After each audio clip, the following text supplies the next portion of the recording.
नमस्कार दोस्तों, आज हम आप सभी को माँ वैष्णो देवी माँ के बारे में पूरी कहानी बताने जा रहा हूँ। कैसे माँ वैष्णो देवी और काल भैरव के साथ पूरी कहानी को ध्यान से सुने, वीडियो में अंत तक बने रहे। चलिए शुरुआत करते हैं।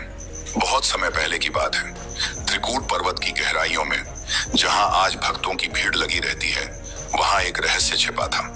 एक रहस्य जिसे केवल सच्चे भक्त ही जान सकते थे। यह कहानी है माँ वैष्णो देवी की, जो कोई साधारण देवी नहीं थी। उनका जन्म ही हुआ था एक विशेष उद्देश्य से। जन्म और अवतार का रहस्य। कहा जाता है कि माँ वैष्णो देवी भगवान विष्णु के अंश से जन्मी थी। उन्होंने त्रेता युग में एक कन्या के रूप में अवतार लिया। उस समय रावण जैसे राक्षसों ने धरती पर त्राही त्राही मचा रखी थी। देवताओं ने मिलकर माँ दुर्गा से प्रार्थना की और तब एक दिव्य तेज पुंज ने एक कन्या का रूप लिया, जो बाद में वैष्णो देवी के नाम से पूजी गई। लेकिन यह कोई साधारण बालिका नहीं थी। उसके जन्म के साथ ही अजीब घटनाएं घटने लगी। लोग कहते हैं, जब वह रोती तो आसमान में बिजली चमकती और जब वह हंसती तो फूल बरसते।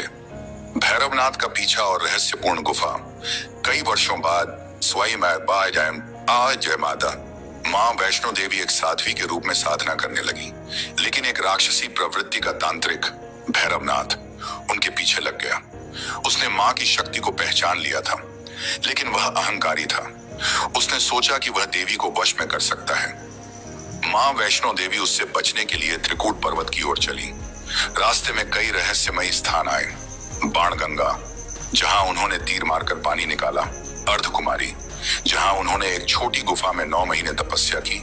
और अंत में वे पहुंची गर्भजून गुफा में। गुफा में घुसते समय माँ ने एक चेतावनी दी थी, जो भी मेरे पीछे आएगा वो मारा जाएगा। लेकिन भैरवनाथ नहीं माना। जैसे ही वह गुफा में पहुंचा, माँ ने अपना रौद्र रूप लिया, महाकाली का रूप, और एक ही वार में उसका सिर धड़ से अलग कर दिया। लेकिन तब हुआ कुछ चौंकाने वाला। भैरवनाथ का सिर दूर जाकर त्रिकूट पहाड़ी की चोटी पर गिरा। मरते समय उसने माँ से क्षमा मांगी और माँ वैष्णो देवी ने उसे मोक्ष दे दिया। साथ ही आशीर्वाद दिया कि जो भक्त मेरी यात्रा पूरी करेगा, उसका दर्शन किए बिना उसकी यात्रा अधूरी मानी जाएगी।